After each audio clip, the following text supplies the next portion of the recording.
경제 현안을 보다 쉽게 풀어보는 경제 읽기 시간입니다. 오늘도 다양한 경제 이슈들 김대호 경제학 박사와 살펴보겠습니다. 안녕하세요. 네, 안녕하십니까? 반갑습니다. 네. 체코 원전, 사실 규모가 워낙 크니까 기대를 모았던 먹거리 사업인데 지금 하루 앞두고 갑자기 좀 고꾸라지는 분위기입니다. 지금 이거 어떻게 된 겁니까? 그렇습니다. 원자력 발전이라는 예. 게 이게 사업 단위가 엄청납니다. 우리가 체코에 짓기로 한 이 체코 원전은 무려 26조 원이 훌쩍 넘어가는 규모고요. 그렇죠. 우리나라가 건국한 이후에 두바이에 한 번 짓고 이번이 이제 처음인데 특히 이번은 유럽에 사상 최초로 진출한다는 점에서 체코를 경유해서 유럽에서도 원전을 본격적으로 지을 수 있는 중대한 교두보가 된다. 그런 점에서 세계가 주목을 해왔습니다. 사실 지금 원전을 남의 나라에 가서 지을 수 있는 정도의 실력과 기술력을 확보한 곳은 미국, 프랑스, 한국 정도 뭐 이런 각도에서 본다면 우리나라의 엄청난 원전 캐거고 또 경제가 어려운 상황에서 한국 경제를 돌파할 수 있는 아주 돌파구로서 주목을 끌었는데요. 자, 지금 바로 지금 서명을 하기로 했는데 갑자기 서명이 중지돼 버렸습니다. 예. 이유는 이 체코의 법원에서 프랑스 같은 경쟁자였던 프랑스 원전 회사가 낸 소송의 가처분 신청을 인용을 하면서 프랑스 회사가 한국과의 체코와의 이 협정이 원인 무효다라고 하면서 체코 법정에 지금 소송을 내놓고 있는데 그동안에는 그 내용이 좀 황당해서 네. 가처분 신청이 받아들여질 것으로 보는 전문가들이 거의 없었습니다. 그런데 체코 법원이 이례적으로 만약에 이번에 계약을 체결해버리고 나면 만약에 잘못됐을 때 그 실수를 뒤집을 수 있는 가능성이 없고 또 그때 따르는 피해가 너무 크다. 그러면서 일단 가처분을 인용하는 바람에 예정이 없이 전격적으로 지금 협상 체결이 중단 상태에 들어갔다 이렇게 볼 수 있습니다. 그러니까 체코 법원이 프랑스 전력공사가 제기한 행정소송을 받아들였기 때문에 중단됐다라고 볼 수 있는 건데 그렇다면 그 배경이 궁금합니다. 왜 제기를 한 거였죠? 예, 이게 원전 발주 수주를 둘러싸고 정말 말들이 참 많았습니다. 워낙 물건 단위가 크기 때문에 한 건을 계약을 하느냐 또는 거기서 탈락하느냐에 따라서 원자력 회사나 국가의 운명이 좌우될 수도 있는 점이거든요. 미국, 한국, 프랑스 세 나라가 아주 치열한 경쟁을 해왔습니다. 특히 예. 프랑스 입장에서는 앞마당이나 다름없는 유럽에서 왜 제3국이 들어오느냐. 유럽 국가를 넣어달라. 뭐 이것은 어디까지나 이제 속으로 갖고 있는 생각이고요. 겉으로는 체코가 이번에 입찰 경쟁을 실시할 때 행정 절차에서 한국 업체에 좀 유리하게 한 것 같다. 그리고 사실상 한국하고 미리 코드를 맞춰놓고 프랑스에는 정확한 정보를 주지 않았고 프랑스가 행정 절차를 좀 변경해달라, 조정해달라고 요구를 했는데 거기에 대해서도 체코가 합당한 합법적인 행동을 하지 않았다. 따라서 이것은 무효이고 더더군다나 한국과 체코 간의 이 계약 협상은 현재 지금 프랑스 측의 주장에 따르면 터무니없이 가격이 낮다. 엄청난 덤핑 입찰인데 이것은 계약은 체결할 수 있을지언정 체결한 이후에 한국 정부가 이 돈으로는 도저히 원전 건설을 할 수 없을 것이다. 따라서 여러 가지 정황상 이번 원전 가계약 맺었던 것은 무효다. 그래서 지금 본안 소송을 내놨는데 본안 소송에는 시간이 한참 걸릴 거거든요. 본안 소송 시간이 걸리니까 프랑스 원전 기업에서는 가처분 신청 일단 계약 체결하는 것을 막아달라 이랬는데 이게 법원에서도 이번에 그 입찰 과정이 부정이다 이런 판단을 한 것은 아니고요. 일단 가처분을 해달라는 프랑스 측의 주장이 나름대로 일리가 있을 수 있다. 이래서 협상이 무효가 되는 것이 아니라 일단 중단됐다 이렇게 볼 수 있습니다. 자, 이런 갑작스러운 법원 결정에 우리 정부는 상당히 당황하고 있습니다. 우리 정부 이야기 잠시 뒤에 하고 그렇다면 체코에서는 어떤 입장 내고 있는지 궁금합니다. 그렇습니다. 체코 예. 우리보다도 사실 더 당황스러운 것은 체코일 것입니다. 그렇습니까? 왜냐하면 행정적으로 잘못한 게 있다면 이것은 한국 정부가 잘못한 거나 한국의 우리 원전사인 한국수력원자원 한수원이 잘못한 게 아니라 체코 정부가 입찰 과정에서 법을 지키지 않았다. 이것이 프랑스 지금 원전 기업의 주장이거든요. 예. 체코는 불법 행위 없었다. 그리고 체코가 그동안에 오랫동안 이 원전 프로젝트를 준비를 해왔고 경제성, 기술성, 안전성 다 분석해왔는데 한국의 원자력 그동안의 건설 실적이라든지 운영 실적 이런 데서 하자가 없고 또 그 행정적으로도 잘못이 없다. 만약에 이게 행정적으로 잘못이 있다 그러면 체코 정부의 직무유기 또는 뭐 업무상 남용, 체코 정부가 잘못한 게 때문에 체코 정부로서는 그야말로 멘붕 상태고 한국을 향해서는 걱정하지 말라. 이것은 법원의 가처분 신청이니까 가처분 신청은 본안 소송에서 결국은 진실이 밝혀질 것이다. 따라서 한국과 체코 간의 협약은 당초 예상대로 될 수 있다. 특히 만약에요 여기서 가처분 신청 이후에 본안 소송이 기각이 되면 그에 따른 사업 지연에 따른 손해배상 청구에 관한 문제가 발생하는데 체코 측에서는 그것도 프랑스에 청구해서 그 돈 받아내서 이번 사업 피해를 보전하겠다. 이래서 체코는 한국에 대해서 굉장히 적극적인 어떻게 보면 한국과 체코는 공동 운명체로서 프랑스와 싸우고 있다. 이렇게 볼 수 있겠습니다. 예, 그렇다면 우리나라 입장에서 보자면요. 역대 두 번째 원전 수출이라는 큰 쾌거를 앞두고 날벼락을 맞았습니다. 박사님께서는 시간이 좀 걸리더라도 진행이 될 거라고 보십니까? 예, 현지에 결국 법원의 판결에 따라서 최종 여부가 결정되겠습니다마는 프랑스 쪽이 제기한 어떤 소송의 내용이 객관적 합리성도 많이 잃고 있고 또 현지에서도 조금 주장이 좀 너무 자기중심적이다. 또 소송을 내려면 상대방의 부정이나 비리 이런 것을 과학적으로 확실히 증명해야 되는데 현재 법원 본안 소송에 제기돼 있는 그런 증거도 상당히 지금 둔탁하다. 뭐 그런 각도에서 한국 쪽으로 결정하게 된 이 체코와 한국과의 원전 이 계약이 취소될 가능성은 그렇게 높지 않아 보입니다. 예.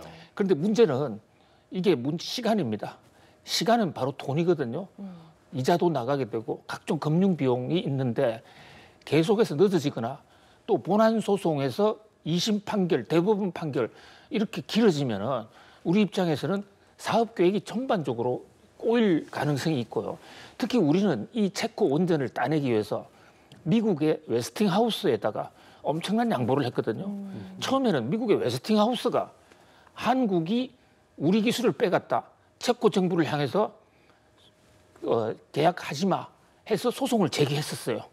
그것을 푸느라고 우리가 미국으로 넘어가서 웨스팅하우스와 여러 가지 다양한 협의, 특히 벌어들이는 돈의 상당 부분을 웨스팅하우스와 나누기로 한 이런 협정까지 체결하는 바람에 가뜩이나 지금 덤핑 의혹이 있는데 그 한국으로 돌아오는 이익이 더 줄어들었거든요. 정말 첩첩산중이라고 프랑스마저 이렇게 또 목리를 부리는 이 상황을 맞아서 우리 경제성 또 사업의 그 시간성에서는 상당한 손해를 볼 것으로 예상됩니다만은 그러나 결국은 큰 하자가 없는 한 우리가 될 것은 뭐 확실해 보이고 또 피해는 나중에 또 보상을 받더라도 이번 소송에서 반드시 좀 체코 정부가 이겼으면 하는 그런 마음입니다. 네, 우리 대규모로 정부랑 국회 대표단이 지금 파견이 돼 있는 상태라 빈손으로 오게 되겠지만 그래도 좋은 결과가 앞으로 있기를 좀 바라보도록 하겠고요. SKT 얘기를 좀 해보고 싶은데요. 최태원 회장이 직접 오늘 나와서 대국민 사과를 했습니다. 어떻게 보셨어요? 19일 만인데요. 4월 18일 날 처음으로 해킹이 터졌으니까 만 19일 만에 SK그룹의 총수, 기업의 최고 책임자라고 할 수 있는 최태원 회장이 나와서 사고 재발을 막겠다. 또 사고로 국민들에게 불편을 끼쳐서 죄송하다. 조금 늦은 감은 있습니다만은 그러나 그룹 총수가 이렇게 그 사고 재발을 미연에 막겠다 또는 피해에 대해서 틈 없는 전액 보상과 배상을 하겠다라고 이제 확답을 함으로써 국민들은 그나마 조금 좀 과거 이 사건이 터질 초기에는 도대체 SK그룹이 무슨 생각을 하고 있는지 배상을 하겠다는 건지 고치겠다는 건지 알 수 없을 정도로 좀 우왕좌왕한 측면이 있거든요. 이제는 SK그룹 차원에서 입장이 분명히 정해졌다. 그런 면에서 일단 소비자들, 고객들은 좀 안도의 한숨을 쉴 수 있게 됐다. 이렇게 볼 수 있겠습니다. 예, 그런데요, 최태원 회장이 이 해지 가입자에 대한 위약금 면제 방안을 SKT 이사회에서 논의하고 있다라고 말을 했는데 이 부분은 어떻게 결론이 날까요? 네, 그 대목이 사실 또 해결되지 않은 미제로서 예. 고객들 입장에서는 상당히 골칫거리가 될 것 같은데요. 지금 SK의 이번 사고가 조사를 하면 할수록 해킹당한 부분이 예상보다도 좀 더 많은 것 같습니다. 이 얘기는 그 해킹으로 인한 피해가 어디까지 확대될지 모르는 매우 공포스러운 순간인데 현재 SK 쪽에서는 유심 보호 서비스에 가입하면 된다. 그게 1단계고요. 그것도 안심 못하면 유심을 교체하라. 그게 2단계인데 1단계, 2단계가 지금 1단계는 그런 대로 됐지만 2단계는 유심이 없어서 교체를 못해요. 그러다 보니까 이 고객들이 불안이 커지고 이번 기회에 번호 이동을 하면 번호 이동이라는 게 번호를 바꾼다는 게 아니라 그 거래하는 그 통신사를 바꾸는 겁니다. 이것을 번호 이동이라고 그러는데요. 통신사를 바꾸면 상당히 빠른 속도로 그 공포에서 벗어날 수 있는데 문제는 이게 위약금 조항에 걸려 있었어요. 그렇죠. 이것을 소비자가 마음대로 바꾸면 개인에 따라 차이는 있지만 엄청난 위약금을 물어야 된다. 그런데 이게 지금 그 약관 44조에 SK가 마련한 약관 44조에 회사의 책임으로 고객이 일방적으로 번호 이동을 할 때는 위약금을 물지 아니한다는 규정이 있어요. 예. 국회에서도 이게 확인이 됐거든요. 그럼에도 불구하고 지금 SK가 이 대목에 대해서는 종합적으로 검토하고 있다. 이렇게만 주장해 와서 바로 이 대목 때문에 국회에서 최태원 회장을 5월 8일 청문회까지 바로 부르는 일이 생겼는데 재벌 총수 입장에서도 이 대목은 내가 관여할 사안이 아니다. 지금 이사회에서 논의하고 있다라고 얘기하고 있습니다. 이사회에서 논의하고 있고 이사회가 결정하는 건 법논리상 맞긴 한데요. 그러나 국민들 입장에서는 재벌 총수가 사실상 이사회 임원들 다 뽑았고 내일이라도 이사들을 다 교체할 수 있는 막강한 권한을 가지고 있는 분인데 이 대목에 대해서 위약금 문제에 대해서 얘기를 해주지 않는다. 이것은 해결된 게 하나도 없다. 그런 면에서 좀 일각에서는 좀 분통을 터뜨리고 있기도 합니다. 알겠습니다. 저희는 트럼프의 관세 이야기로 좀 넘어가 보고 싶은데요. 그 영화, 외국 영화에 100% 관세하겠다고 했다가 또 그것도 철회했어요. 그리고 또 의약품에 대한 관세까지 얘기하고 이런 오락가락한 행보를 보이고 있습니다. 뭐 이게 하루 이틀 일은 아니지만 교수님 의견도 좀 궁금한데요. 뭐 트럼프 대통령을 가르쳐서 흔히 미추광이 전략의 달인이다 이런 얘기가 있는데 실제로요. 본인이 쓴 여러 가지 저서 중에 뭐 미국의 몰락이나 협상의 기술책 보면 예. 오락가락 정책을 해서 상대가 내 뜻을 모르게 하는 게 나의 전략이다. 이런 얘기를 스스로 하기도 해요.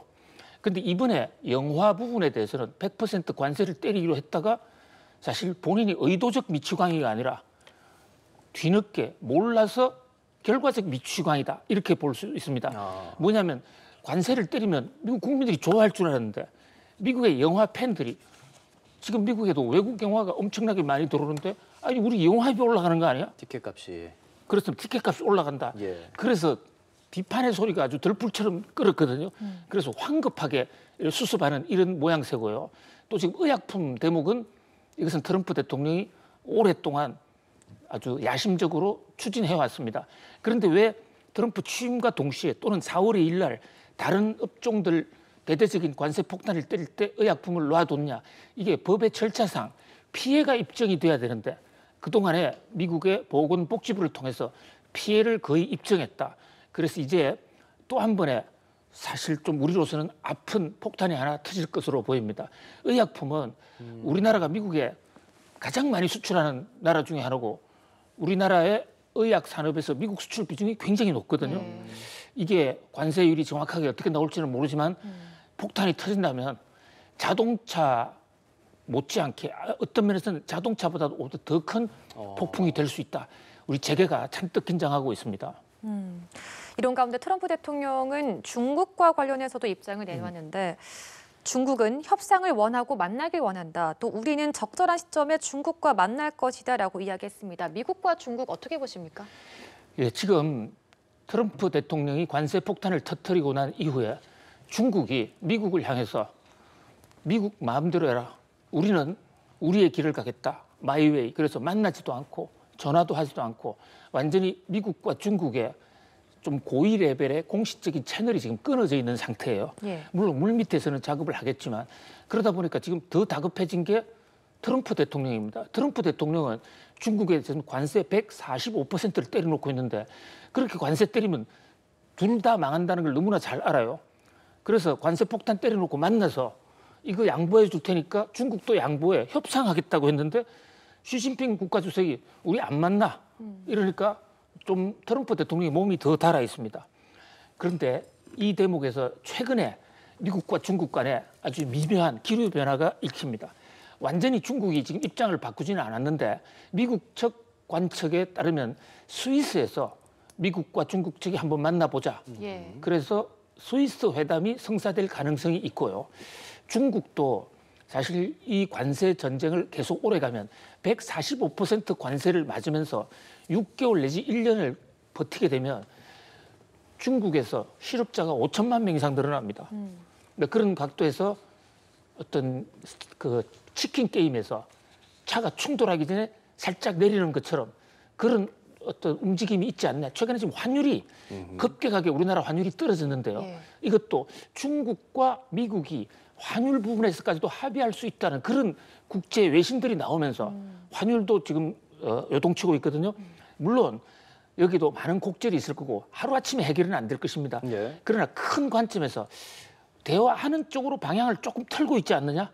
그런 국제적 관측이 좀 더 압도적으로 나오고 있는 그런 상황입니다. 예, 남은 시간 짧게 질문 하나만 드리고 싶어요. 오늘 아침에 그 속보가 하나 들어온 것이 트럼프 대통령이 이번 주 지각을 흔들 만한 발표를 할 거다라고 이야기를 했어요.